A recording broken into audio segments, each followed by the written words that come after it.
and doing the clipping of the newspapers, and he moved it out. But Jan Aldrich went with, what is Green's first name? Brian Green, maybe?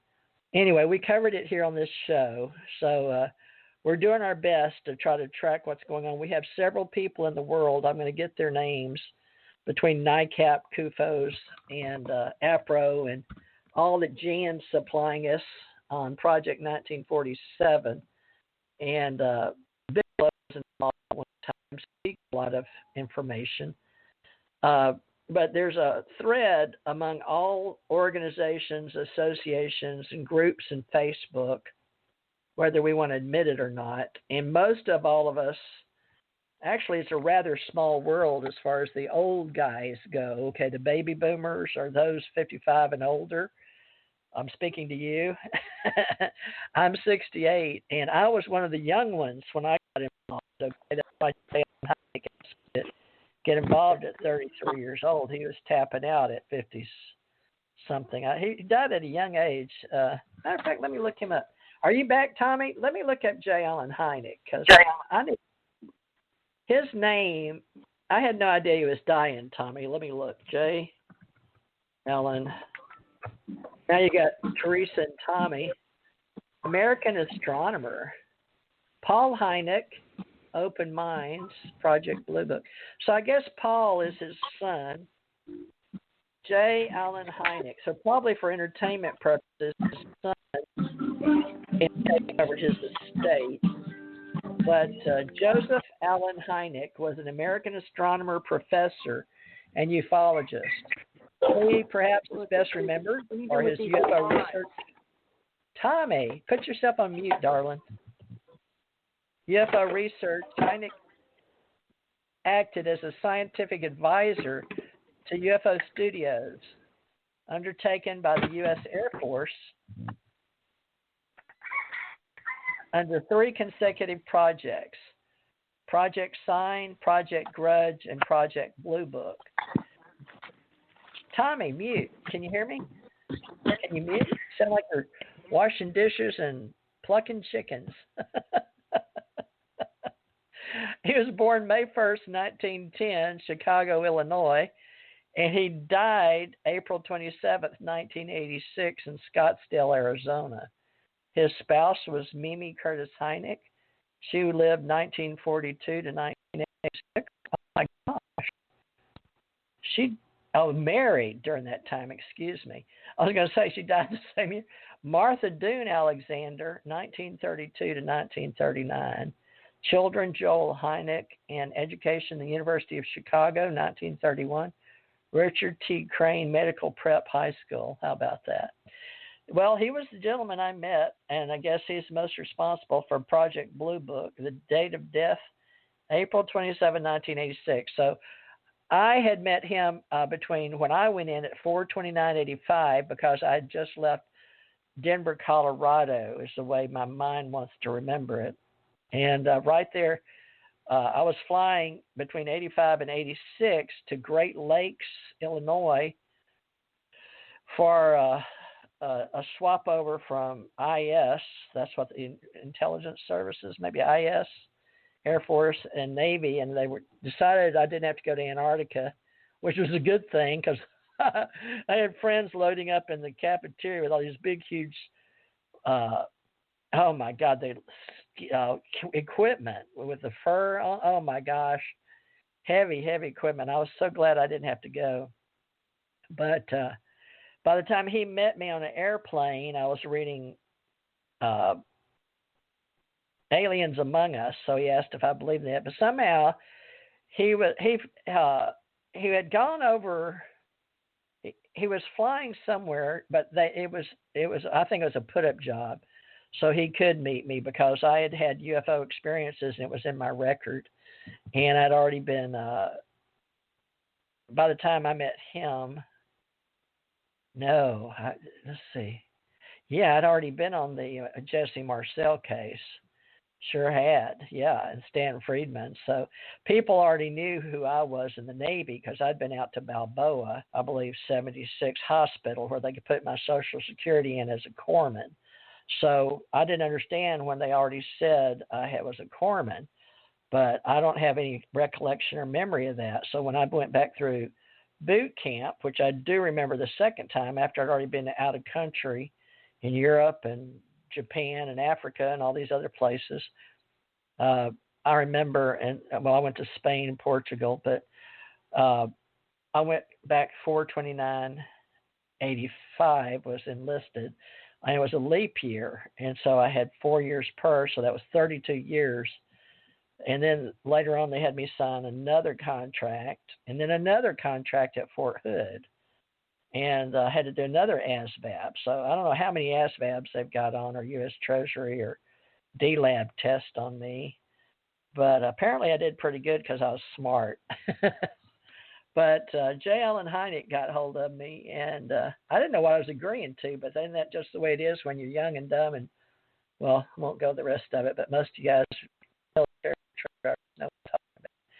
Okay, Tommy, tell me what you know about Oceana, or this haze that's going to get to be a part of the Ascension and the Andromeda part over there with the Collins, because this is all part of Ace Folklife. It doesn't have to be part of UFO Secret Space, although it is, because it goes under the 9 in channeling with, what was Carla's last name, Tommy, in Kentucky? Was it McCarty? I don't know. I thought you asked me about Anna. Yeah, is it Anna Hayes? Let me go look up Carla. Her real name's Carla. Anna, but she changed it to whatever you said, the first word. You talk about the girl you know. Well, it's the same person. Basically, she did all her work with aliens, claims she knows everything about everything. The beginning of Earth, beginning of life, beginning of the races that came here. She claims she has every story that can be told. She knows all the alien races. She said she worked with, I think, 137, and she classifies each one of them. She's one of the only people that I know that did that. But she takes her daughter on the ship with her, which I don't know how good or bad that is, but I saw a video she did, a 12-hour video, which explained all her alien friends. But she says she's living in a world without karma, and she's here to do a lot of things. But I knew her before and after she was famous. She was psychic to a level that my friend was at, because she saw his ship, and he always said his ship was above us. So she has some incredible artwork. She drew most of it in black and white and had these artists color it in. And it looks incredible. I mean, the designs, the graphics, and all that stuff is really, really incredible. But what she translated to is a different story. She's been famous for, I'd say she's been working on getting famous for the past 24 years. She was living with my friend way back then. When she wrote her first 2 books, she wrote them in a month. And then she started her success that way. But in the interim, now she's claiming a lot of things. So most people in the UFO world that are trying to talk like she does assumes that they're the higher power, and they have a lot of the inner knowledge that very few people have or can touch. And it goes as far as how man was made, what races brought him here, what races did what to who. I mean, it's all the stories that aliens program people with, and that she's totally into it. I challenged her a few times when I met her, so I didn't agree with much that she said, because at that time she said she was above karma, and I said, if you're above karma, you wouldn't be on this planet. And that's my teachings, what I was shown, what I experienced. And second of all, like you were talking about, aliens don't go into the higher realms. They don't have feelings and emotions. They can't get there. So where they go is back to planet Earth, if they go anywhere. Aliens are reincarnating to this planet. And that's why a lot of people think they were aliens, because they probably were. But all these contracts that they say they sign with aliens in their last life, you don't sign a contract with an alien for your next life. And if you do, you have no awareness of anything because you wouldn't want to do that. Because the idea is to move on, not to come back. So anybody that's trying to come back is already looking to stay here for some unknown reason. I can go into that because, Buddhist teachings go into the aspect of going into the bliss state. And the bliss state is the space between this world, the yes world, and the world beyond that, which it doesn't go past. So it's a void state, being totally one with nothingness, if you can perceive that. And what it actually means, you let go of who you are, what you are, and you become part of the light and sound. You resonate within that, but you're not thinking. You're no longer concerned with anything other than vibrating within that. And if that's what you want to do for infinity, you can. It's an open thing, if that's where you perceive to want to go, but that's where Buddha went. He never attained a higher level. Sorry to say that, people. I know I live with a Buddhist Lama, and it's hard for me to talk with her because Buddha didn't believe in God. So how could you get somewhere when you don't believe in it? Or how would you know about it if you don't believe in it? You wouldn't. So for me, most teachings, which I studied many of them, I realized they don't want to go to God. They want to become self-realized, God-realized, and think they're God. And that's the whole problem with this whole thing about being one with the universe right now, which a lot of people want to be. I said, be one with a bunch of stars. I said, see where that gets you. Be one with the universe, or even be one with the sun. See where that gets you. The sun's going to burn out. And even if you stay here as long as the sun does, you're not growing spiritually, even though people believe they are. So it's a contradictory almost in every aspect of what's being taught, told, and lectured about in the UFO world and the spiritual world. And the only reason why I could talk about this, I had 5 deaths. I spent half of my life traveling to the higher worlds, not the lower worlds. The lower world means the physical, astral, and you move into the mental plane when you go past self-realization into God realization. And God realization doesn't mean you become God either, which very few people understand. So there's just so many contradictories why I'm trying to do a lecture and a workshop to bring a little more truth to people that want to hear it, because it's very important to move forward if you want to leave the lower realm. And the thing that other people don't talk about in any realm is Satan and the demons. You might hear somebody speak about it once or twice here and there, but to go into detail why planet Earth is what it is and why people stay here and reincarnate over and over is because they're attached to it.